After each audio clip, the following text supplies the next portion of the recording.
تو وہ خوشی سے کہہ اٹھتا ہے کہ تو اے اللہ تیرا شکر، تو میرا بندہ، میں تیرا مولا.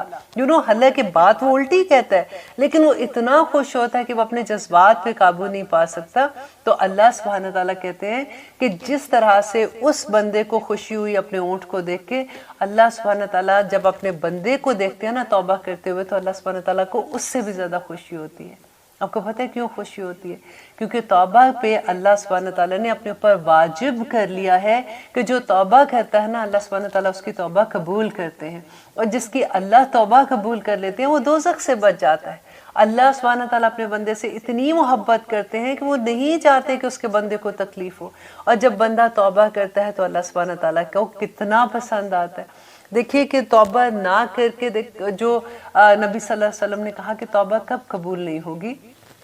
ایک تو یہاں پہ اللہ سبحانہ تعالیٰ نے کہہ دیا نا کہ جو سیئات کرتے ہیں، جو گناہ پہ گناہ کرتے ہیں، حتیٰ یہاں تک کہ اذا حضر احدہم الموت، یہاں تک کہ ان کا موت کا وقت قریب آ جاتا ہے اور وہ توبہ نہیں کرتے. قال، کہا، انی، بے شک میں، اور وہ جو بندہ ہے جو سیئات کرے وہ کیا کہتا ہے کہ بے شک میں تو توبہ کی میں نے الان، اب، کہ موت کے وقت وہ کہتا ہے کہ اب میں نے توبہ کی. تو اللہ سبحانہ تعالیٰ کہتے ہیں ولا، اور نہیں، الذین، ان لوگوں کو جو یموتون، مر جاتے ہیں، وہم کفار، اور وہ کافر ہوتے ہیں. اور یہاں پہ اللہ سبحانہ تعالیٰ ایک نمبر،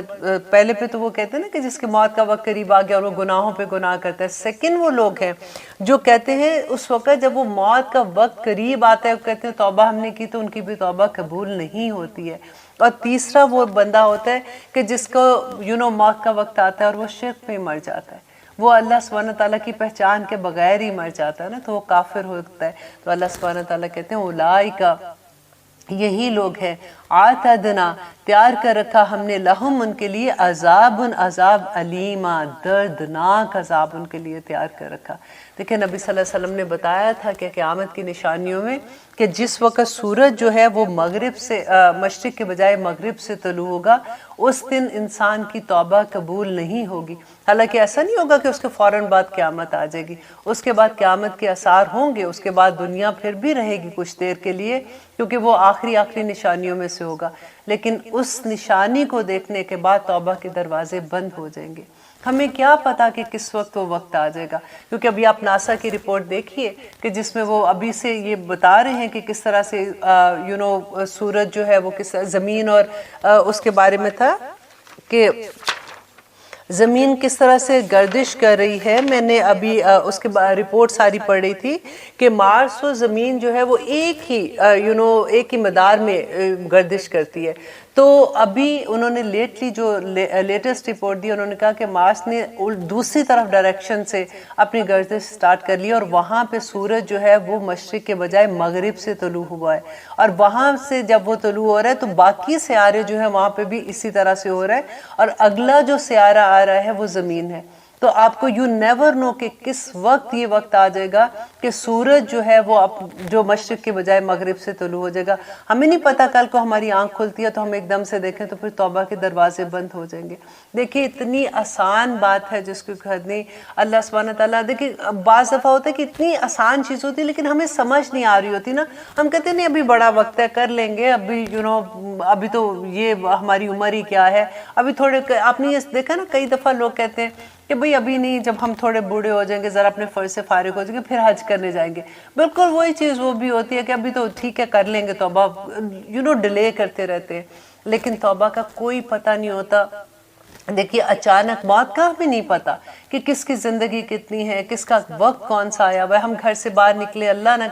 کرے کوئی ایکسیڈنٹ میں جان جا سکتی ہے. کوئی پتہ نہیں ہوتا کہ کس وقت کس کے بلاوا کس وقت آ جاتا ہے، اور کس وقت اللہ سبحانہ تعالیٰ کی کوئی ایسا آثار نمایاں ہو جاتے ہیں. جیسے سورج کے بارے میں نبی صلی اللہ علیہ وسلم نے کہا کہ توبہ کے دروازے بند ہو جائیں گے. اللہ سبحانہ تعالیٰ کہتے ہیں کہ میرے بندے، کسی کے سامنے اعتراف کرنے کی ضرورت نہیں ہے کہ میں نے یہ گناہ کیا، میں سے یہ غلطی ہوگی، میرے سے یہ غلطی ہوگی، کیونکہ لوگ پھر مذاق اڑاتے ہیں، لوگ ان کی کمزوریوں کا فائدہ اٹھاتے ہیں. انسان کو اللہ سبحانہ تعالیٰ نے کہا کہ صرف اللہ کے آگے ایک بند کمرے میں، جہاں پہ کسی کو بتانے کی ضرورت نہیں، 2 رکعت نماز نفل،